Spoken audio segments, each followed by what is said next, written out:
This is a late 2000s Rolex Milgauss, and it is going to be a future classic.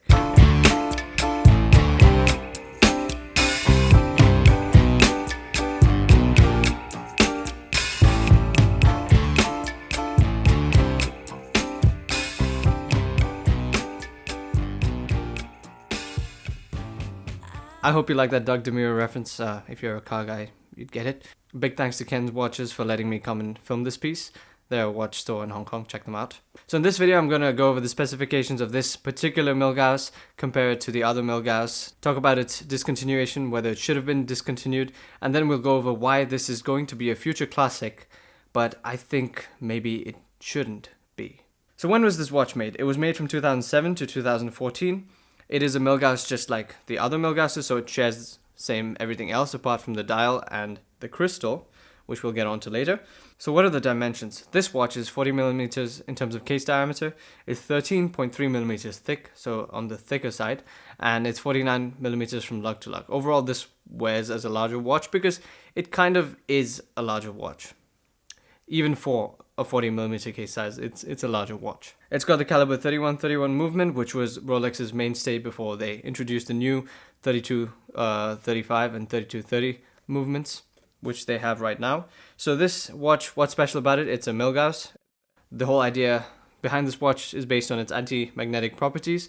So the way they did that in this piece is by having a Faraday cage to protect the movement from magnetism.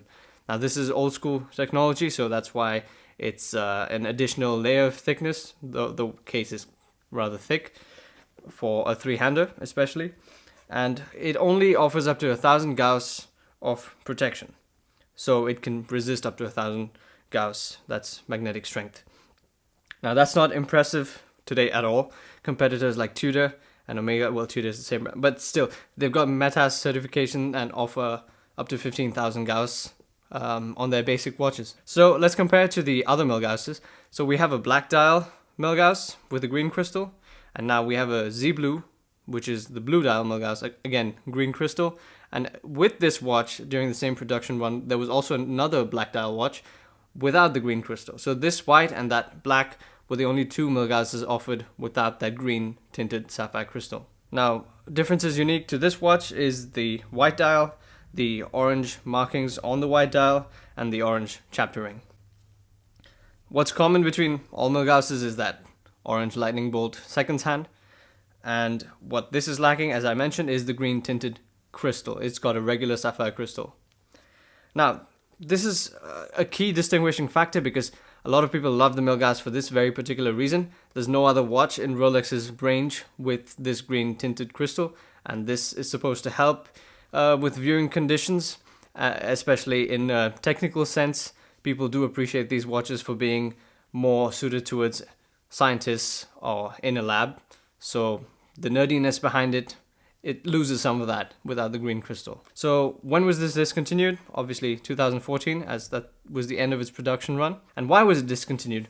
Well, because Rolex introduced the Z Blue, so just the nice blue version of the Milgauss, and they essentially discontinued both models without the green crystal. So they made the entire Milgauss range just purely a green crystal watch. So there's only two options, the black dial with the green crystal or the Z Blue dial with the green crystal. Should it have been discontinued?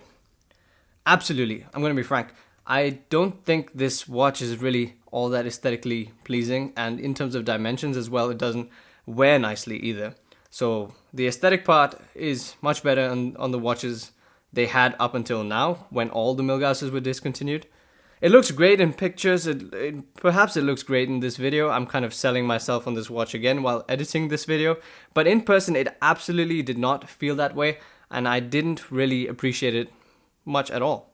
And that's quite surprising. You don't see that often with watches. They look great in pictures, and then you handle them and you think this is quite unimpressive. It looked a lot better in the press photos or just photos.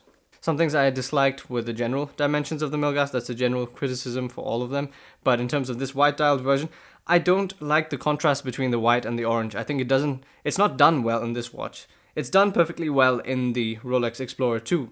And I think that's the reason why they won't reintroduce a Milgauss with the same combination, because That watch does all of this to a much better level, and it would take away from that range if they reintroduced this white dial.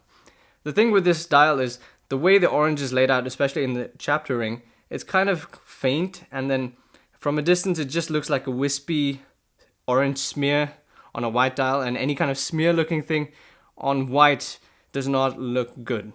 So this watch is only for those that really find it eclectic and cool in this niche manner. It's definitely not an everyday watch, and not going to be worn all that often by anyone that buys it. Now onwards, not the original buyers. I don't think you warm up to this piece. You either really like it from the get-go, and all the things I just described, you love those things, or you just don't like it at all. I'm not sure you can get it and then start to like it. Unless we're in the future, and it's a future classic, that's when people will get it and then start to like it. To me, in general, it just seemed pretty lackluster.